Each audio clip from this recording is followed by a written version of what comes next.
Noga Tarnopolsky, our correspondent there. Good evening, Noga.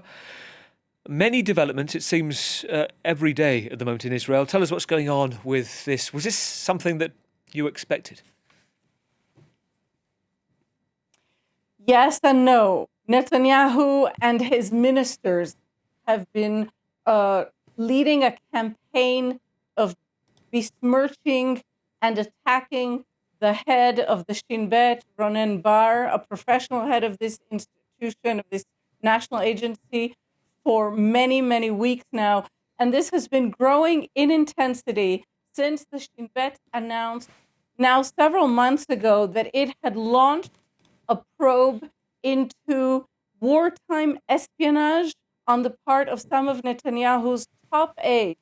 And while most of the details of that investigation remain under gag order, what has filtered out is that Netanyahu runs a chaotic prime ministerial bureau in which his top aides are not actually employed as civil servants. They come in and out, and some of them were also working simultaneously for the nation of Qatar, the number one funder of Hamas.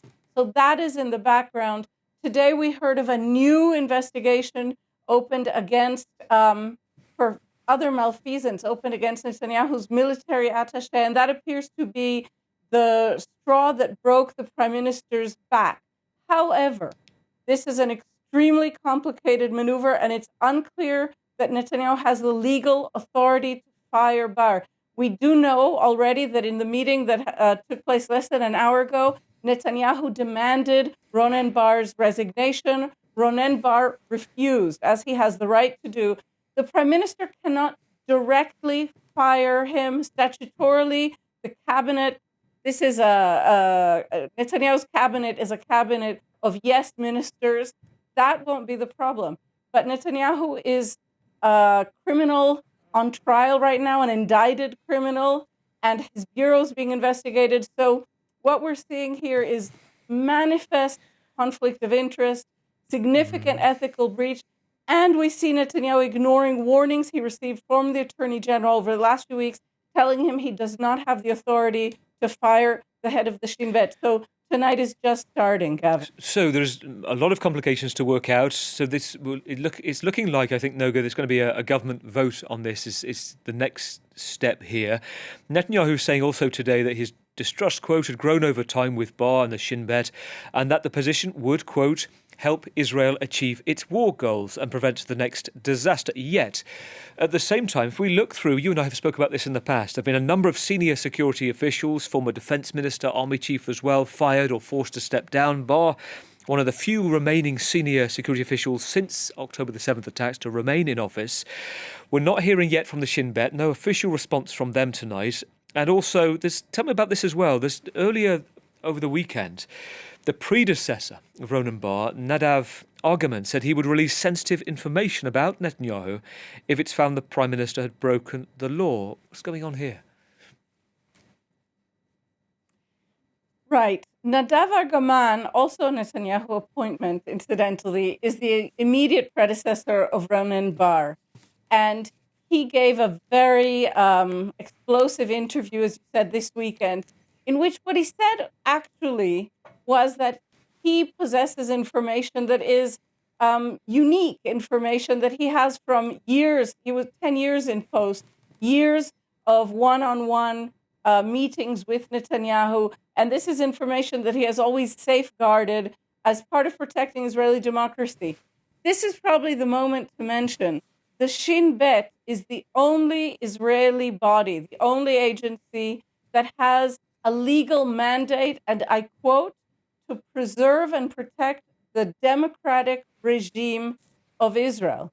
What Nadav Argaman was insinuating is that if he sees Netanyahu push too far ahead, too illegally, in his effort to turn Israel into an authoritarian democracy, an illiberal democracy, to quote the Hungarian leader Viktor Orban, that he has information he will release. We don't know what he's referring to, but we can assume that he has years. We know that he opposed Netanyahu's policies of funding Hamas to the tune of hundreds of millions of dollars. And we assume he has more information than that. We assume that's what he was speaking with. But you're right. This tension has been building up over the weekend. Also, crucially, through this act, Netanyahu is attempting to woo back his extremist national security minister, Itamar Ben-Gvir, who's been calling for this move and who quit the government a few months ago over the ceasefire. And he's attempting to distract Israelis who are every day on the streets, including today, in the tens of thousands, who are demanding an end to the war and bringing the hostages back. So all of these tensions are swirling around Netanyahu's unprecedented announcement tonight. Such a thing has never happened in the history of the state of Israel. Oh, this is incredible. So we're also hearing Benjamin Netanyahu saying that this information, that argument, the predecessor for the Shin Bet, for Ronen Bar, that is, quote, blackmail, and he's filed a police complaint. Now, in the midst of all of this, as this starts to unravel in the week, and we'll speak again, no doubt, about this, what's happening for those trying to understand where the peace talks are, the hostage deal? The Israeli Prime Minister, Benjamin Netanyahu, saying there is an Israeli team back in play discussing this. That's right. This was a surprise announcement before the big surprise tonight. Netanyahu announced that there's an Israeli negotiating team in Cairo. He wasn't clear about what they're discussing, and he did not mention what mandate he had authorized them or what they were discussing. But he did, in this kind of almost daily or every other day parry that we hear from Netanyahu, while he has reduced the profile of this negotiation team, and he sent them a few days ago to Doha with no negotiation, but they had no government authority to represent Israel in those negotiations. My understanding is that what's happening now in Cairo is similar. It's a bit of spin in the air. It's a way of trying to neuter the voices of those thousands of Israelis in the streets demanding an end to the war and a return to the hostages. But the fact remains that all negotiations regarding the fate of Israel's hostages still being held by Hamas are currently in limbo, in abeyance. And we don't see right now a future path. Noga, good to talk to you as always. Noga Tarnopolsky, our correspondent in Jerusalem.